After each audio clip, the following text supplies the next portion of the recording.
uudestaan ja uudestaan.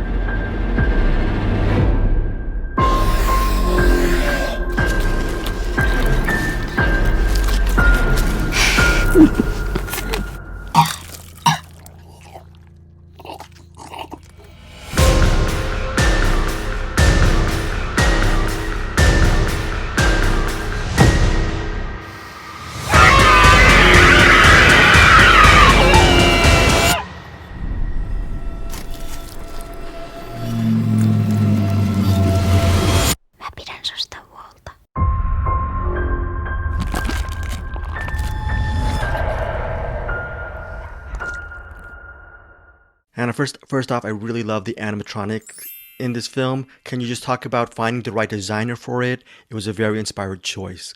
And how did you form that creature? Beautiful. Yeah. Yes, I really wanted to have our creature in the film to be a physical creature, because I really wanted it to have a physical presence and real connection with our lead actor. So then I wanted it to be an animatronic puppet, kind of like E.T. has been. So I then Googled that who is the best animatronic designer in the world. And then Google told me that is Gustav Hoegen, who has done the creatures for the latest Star Wars films and Prometheus and Jurassic World. So I emailed him and told him about this film, and he got excited in coming on board. And then he collected a wonderful team to make this animatronic puppet for us.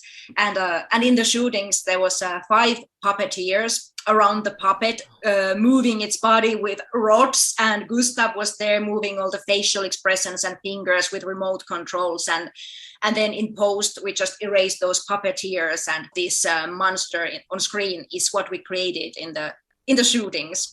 And then later on, it kind of evolves. So then there is special effect makeup on actor. And then I contacted Conor O'Sullivan, who has 2 Oscar nominations, and he has done Saving Private Ryan and The Dark Knight and Game of Thrones. So his team created these special effect makeups for us. And then there's some VFX by U Media. So it was a lot of work and great teamwork from many departments. You know, if you're a fan of body horror films, you're obviously going to love this film. But can you just talk about the subtle theme about, I thought it was very resonant at how we as adults should really be mindful on how we treat and communicate with children, because they become us in the future. Can you just talk about that really subtle theme, which I thought was very, very resonant?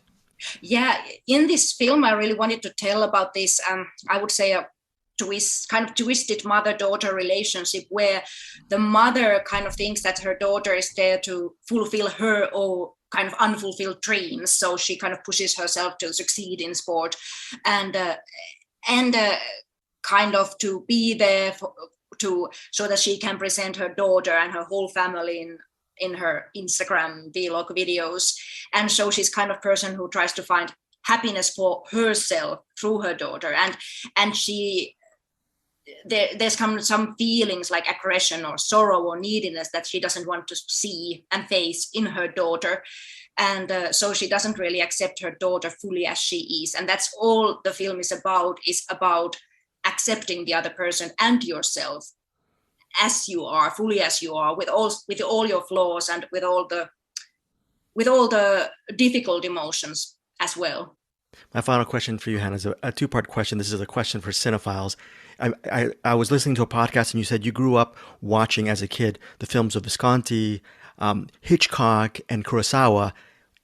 Part A, can filmmakers today still learn from the masters of yesteryear? That's my first part. And the second part, can you give one movie recommendation among the three just for our listeners to watch? So.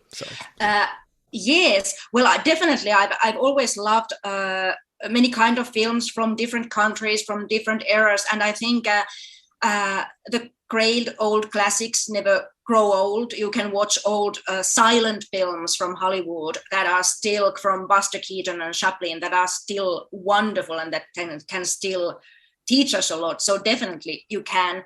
And one of my recommendations from my biggest favorites is I would recommend to watch Seven Samurais by Akira Kurosawa, because that is the kind of old masterpiece. And as we're leaving, I'm just wondering, as you as a cinephile, were you ever a fan of the films of De Palma or Giallo films? Because I love that hospital sequence. I don't want to give too much away. I thought it was just a masterstroke. So, they're great films, but they never were my favorites, actually. So in Hatching, I'm sure you can see many resemblance for many films, but attentionally, I didn't want to follow the style of any other film in this. Hanna, thank you so much for your time. Really love your film. Yeah, thank you.